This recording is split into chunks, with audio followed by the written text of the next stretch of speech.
Joining us now on the company's fourth quarter earnings is Lyft CEO David Risher. And David, a clerical error. Yeah. What happened? Well, look, first of all, it's on me. There are a lot of eyes on this press release, but at the end of the day, my bad. But look, I don't want it to take anything away from the butt-kicking performance that the business did, thanks to all of our employees and thanks to millions of drivers. I mean, look, we had our financially strongest quarter we have ever had, and I'm super excited about it. To be clear, this was simply a mistake? Yeah. Human error. Human error. The stock rose as much as 67% in after hours. As Caroline pointed out, it's significantly higher this morning. Yeah. And we can talk about the performance in the quarter gone and the performance in the current period. This may sound bizarre to you, but I think it's a real question. Did you guys use AI to write that press release? Seriously? Or is this as simple as you are calling it a clerical error? No, it was a clerical error. Yeah, no, we're not at the point where press releases can be written by AI, at least not financial press releases, no way. I hate to ask it because real people's jobs are now on the line, I'm sure, David. And I want to ask, is the CFO's role safe? Is this going to have repercussions from across your membership and employee base? The CFO's role is 100% safe. 100% safe. Look, she and the team are taking this incredibly seriously. And you have to understand, I mean, we go through hours and hours of checking and double checking before something like this goes. It's an unacceptable error. Again, ultimately, it's on me. I'm the CEO. Buck stops with me. But the team is taking it super seriously.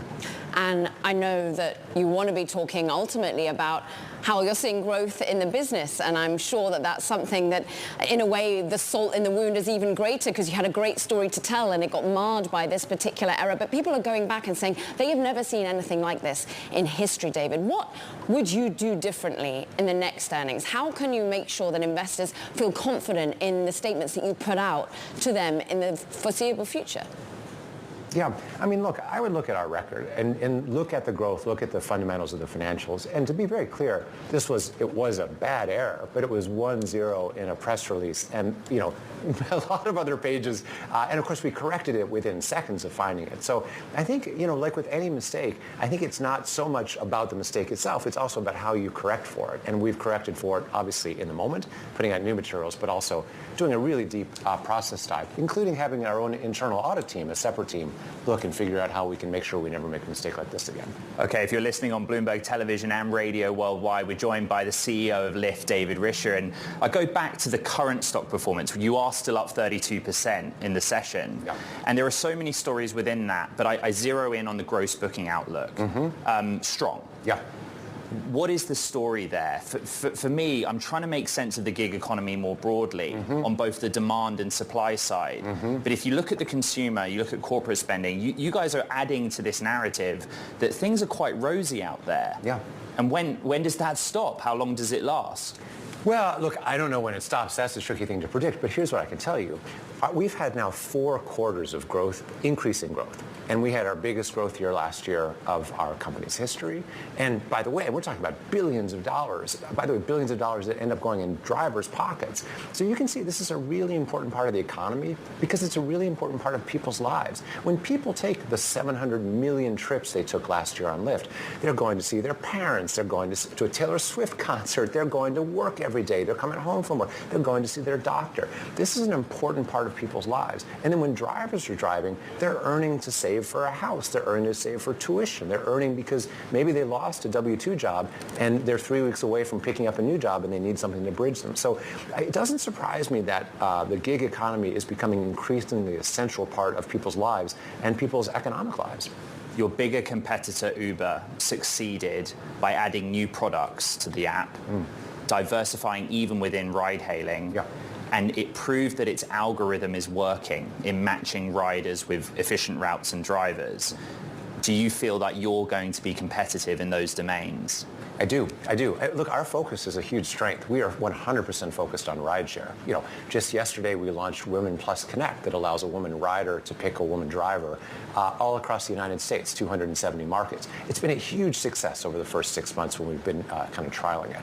We launched a new driver standard that allows drivers to get a guarantee that they'll never earn less than 70% of what rider pays them after some fees. So, you know, this is the sort of innovation that we can do because we're focused on rideshare. And look, I expect Uber to do pretty well. I think we'll do pretty well too. I think this is a really strong sector. I'm going to go back to the drivers, David, because what's interesting on this day is there is strike action. There is on Valentine's Day, whether you're going to be flying to Miami, whether you're going to be flying to Chicago, there might well be issues trying to get an Uber or indeed a Lyft, and also in the UK as well. I'm interested as to what's happening when you are offering 70% guarantee. Why still do they want to demand more, even if you say, look, I'm giving you flexibility? Yeah, I mean, first, on the strike itself, Carolyn, it's been in the works for weeks. So it predates the announcement of this new 70% guarantee. If you look at what the drivers are asking for, and I think these are reasonable things to bring up, they want more transparency on their pay. We've given it to them. We give them a very, very clear weekly breakdown that says this is how much riders paid you, this is how much we took, this is how much you get. They've asked for a guarantee, right, so that they don't, so that there's a floor to their earnings. We've given them that too. They've asked for better visibility into deactivations. If you as a rider raise a complaint about a driver, we have a whole process we go through. And drivers, of course, don't want to be off the platform, particularly if they think it was an unfair accusation. And now we cover something like 70% of those in less than 24 hours, and there's a new one-click button that allows drivers to sort of appeal the deactivation. So what we're doing is we're focused on drivers because we're obsessed over customers. That's kind of our thing. And by doing that, we think we can address a lot of their issues that they're raising. JP Morgan actually completely in line with some of the words that you use there. The customer obsession is something they point out. The marketplace health is something they see to continuing to improve on supply tailwinds. So really drivers are not your issue at the moment compared to JP Morgan. Another analyst over at Nathanson, though, saying ultimately you're at the mercy of Uber when it comes to pricing power and take rates. Do you feel that way, that you're at the mercy of Uber in some way? No. I mean, it's a competitive marketplace. So I think, to a certain extent, they're at our mercy like we're at theirs, right? We can't do things that are completely different and expect to have, reasonable results. But at the same time, for example, let's again look at this driver earnings guarantee. That's a commitment we've made. It's a leadership move we've made. We'll see whether Uber follows or not, but that's an area where I would say they're going to want to look pretty closely at what we're doing and decide whether they want to follow us. But I think, to be honest, I think this is a healthy marketplace. It's got two good players in it, Uber and Lyft. And we're both doing a good job. I like our strategy better because I think we're more focused on riders and drivers, and I think that's a real strength. But, they're doing a diversification thing. We'll see if that works for them. For our Bloomberg television and radio audience, we're speaking with Lyft CEO David Risher. And David, as you know, we always go to our audience and ask, what would you want to know from David Risher? And it's the same question every time. Is Lyft an acquisition target? And many people put forward hypotheses about the type of business, maybe an automaker, maybe another convenience app. But where's your head at with that? You called your earnings performance butt kicking. Yeah.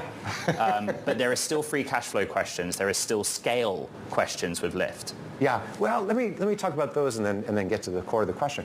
Look, we were free cash flow positive for the second time in our company's history this quarter, and we've committed to investors we'll be free cash flow positive for the year of 2024. So, and we have $1.7 billion in the bank. So from a cash perspective, we're in pretty good shape.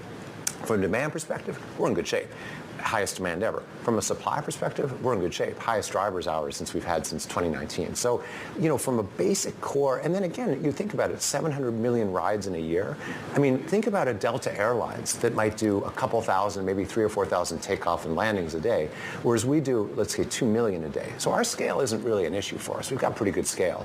As to the acquisition thing, just like people ask the same question, I always give the same answer. It's like, our phone, we'll pick up the phone if someone calls because that's the deal, but it's not our focus. Our focus is customers.